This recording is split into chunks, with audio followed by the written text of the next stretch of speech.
कहा जाता है कि समाज को सशक्त बनाने में सबसे महत्वपूर्ण योगदान शिक्षा का है।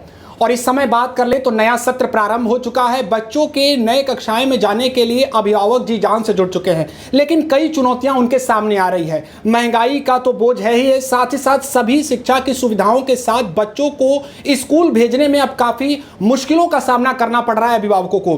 दिल्ली की बात हो या देश के अन्य प्रदेशों की बात हो, पढ़ाई निजी स्कूलों में काफ़ी महंगी हो चुकी है और इसी को लेकर आज हम बात करेंगे। हमारी मौजूदगी इस समय दिल्ली के पूर्व डिप्टी सीएम और पूर्व शिक्षा मंत्री मनीष सिसोदिया के विधानसभा क्षेत्र पटपड़गंज पे है। वहां पर तमाम बच्चे भी मौजूद हैं, इसके अलावा उनके अभिभावक भी मौजूद हैं। तो हम बात करेंगे कि जो पढ़ाई की फीसों में बढ़ोतरी हुई है, इसके अलावा जो किताबें महंगी हुई हैं, इसको लेकर कितनी दिक्कतों का सामना करना पड़ा है। सर, कितने बच्चे पढ़ते हैं आपकी और क्या कुछ दिक्कतों का सामना? सर, हमारे 3 बच्चे पढ़ते हैं और आपको हम बता नहीं सकते, हम इतनी मुसीबत में हैं, पता नहीं कैसे कैसे करके हम उनकी फ़ीस जमा कर रहे हैं। और अकेली फ़ीस की ही बात नहीं है, ट्रांसपोर्ट का भी खर्चा है, बुक्स भी ये हर साल बदल देते हैं। हम सोचते हैं हमारा बड़ा बच्चा पढ़ रहा है, उसकी बुक संभाल के रखे, छोटे के काम आ जाएंगी। हर साल बुक चेंज कर देते हैं। उसके अलावा ड्रेस का भी खर्चा है और भी खाने पीने का है। अब बड़ी मुश्किल का सामना हमें करना पड़ रहा है, बड़ी दिक्कतों से। फीस पहले इतनी ज़्यादा थी, अब और बढ़ जाने के बाद हमें समझ नहीं आ रहा क्या करें। बिल्कुल। और सर, जैसा कि आपने कहा भी कि 3 बच्चे पढ़ते हैं, क्या सर ऐसा कुछ नियम है क्या कि जहां बच्चे आपके पढ़ते हैं कि उसी स्टेशनरी मार्ट से बुक्स को खरीदना है या ड्रेस को खरीदना है? हाँ, ये इन्होंने स्कूल वालों ने मैंडेटरी बना रखा है कि आप ड्रेस भी यहीं से लेंगे, बुक्स भी यहीं से लेंगे और सब कुछ यहीं से लेना है, बाहर से कुछ नहीं लेना। इस बार कितना फीस आपने बढ़ा और पिछले वर्ष की बात कर ले तो उस बार कितना फीस था? 4-4 हज़ार रुपये बढ़ गए हैं। पहले 28 थी 3 मंथ की क्वार्टरली, अब वो 32 हो गई है। 32,000? हाँ, 32,000 हो गई है। ये काफ़ी। इसके अलावा अगर शिक्षा विभाग की बात कर ली जाए, दिल्ली शिक्षा विभाग, तो उन्होंने कहा है कि कोई भी स्कूल मनमाना रवैया नहीं कर सकता है कि वहाँ से ही उनको स्टेशनरी मार्ट से किताबें खरीदनी होगी। लेकिन क्या इसका असर स्कूलों में देखने को मिला? ये किसी प्रकार का कोई असर नहीं है। दिल्ली सरकार ने कुछ नहीं किया है और इनको यदि कुछ करना है तो केजरीवाल जी को एकदम तत्काल इस पे कोई एक्शन लेना चाहिए।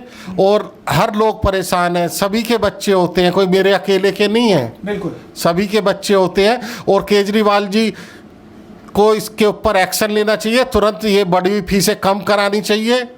बिल्कुल। तो आप देख सकते हैं कि अभिभावकों के माथे पर जो चिंता की लकीरें हैं वो साफ तौर पर देखी जा सकती है। कुछ और भी लोग हैं। आप मानते हैं सर कि ये एक बड़ी चुनौती है, क्योंकि आने वाले समय में जिस तरीके से महंगाई भी बढ़ रही है, अब अपने जो घर की खर्च है उसको एस्टिमेट करने में काफ़ी दिक्कत हो? जी बिल्कुल। मेरा तो अभी जस्ट 10 महीने का बच्चा है, लेकिन भाई साहब की बात सुनने के बाद ऐसा लग रहा है कि मुझे आज से ही कमर कसना पड़ेगा, आज से ही मैं तैयारी कर लूँ, क्योंकि भविष्य में हमारे लिए एक युद्ध रखा पड़ा है। दिल्ली सरकार का इसमें क्या रोल है वो आप मेरे से बेहतर जानते हैं, जनता इससे बेहतर जानती है। ठीक है। अच्छा, सरकारी स्कूलों में भी सभी बच्चों का दाखिला हो ये मुमकिन नहीं है, लेकिन निजी स्कूलों पर आप मानते हैं कि कुछ ना कुछ कड़ाई, कुछ ना कुछ पाबंदी ऐसी लगनी चाहिए कि हर साल जो इस स्तर पर फीस बढ़ोतरी होती है वो ना हो, या वहाँ से ही दुकानों से ही जो निर्धारित दुकान है वहाँ से ही खरीदारी करने पर एकदम तय ना किया जाए? इसकी लड़ाई आज से थोड़ी है, ये तो कितने सालों से चली आ रही है। हाँ, सरकारें बदलती हैं। अभी फ़िलहाल हमें उम्मीद था कि कुछ ना कुछ तो होगा दिल्ली सरकार के द्वारा।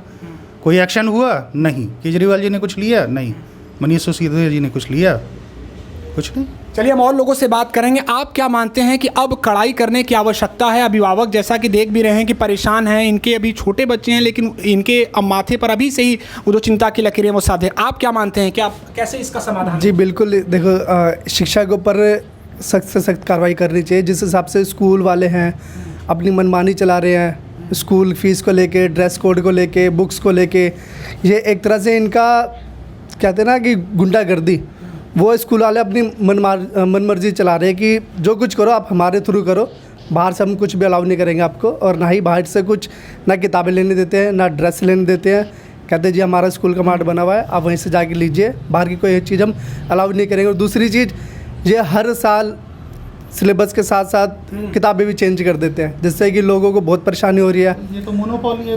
बिल्कुल। और दूसरी चीज़, गरीब मिडिल क्लास की जो फैमिली है, अब इतनी इनकम तो रही नहीं है, और ना ही प्राइवेट स्कूल जो जिस हिसाब से फीस बढ़ाई जा रही है, तो उनको तो बच्चों को पढ़ाना बहुत मुश्किल है। जी मेरा तो बस कहना यही बिल्कुल, कहना है। तो निश्चित तौर पर यहाँ पर कुछ नियम ऐसे बनाने की जरूरत है जिसको लेकर जो ये मनमाना रवैया है निजी विद्यालयों का वो रुक सके, और साफ तौर पर यहाँ पर जो अभिभावक हैं उनकी परेशानियों को आप समझ पा रहे हैं कि जिस तरीके से दबाव बनाया जा रहा है कि उनको निर्धारित दुकानों से ही, यानी स्कूल से संबंधित जो दुकानें हैं वहाँ से ही ड्रेस हो या फिर अन्य शिक्षा से जुड़ी सामग्रियाँ वो वहाँ से ही खरीदनी है। तो ये सबसे बड़ी बात है। अब देखना होगा कि आने वाले समय में चाहे दिल्ली सरकार हो या फिर दूसरे राज्यों की सरकार हो, इस पर क्या कुछ एक्शन लेती हैं। एबीपी लाइव के लिए निशांत चतुर्वेदी, दिल्ली।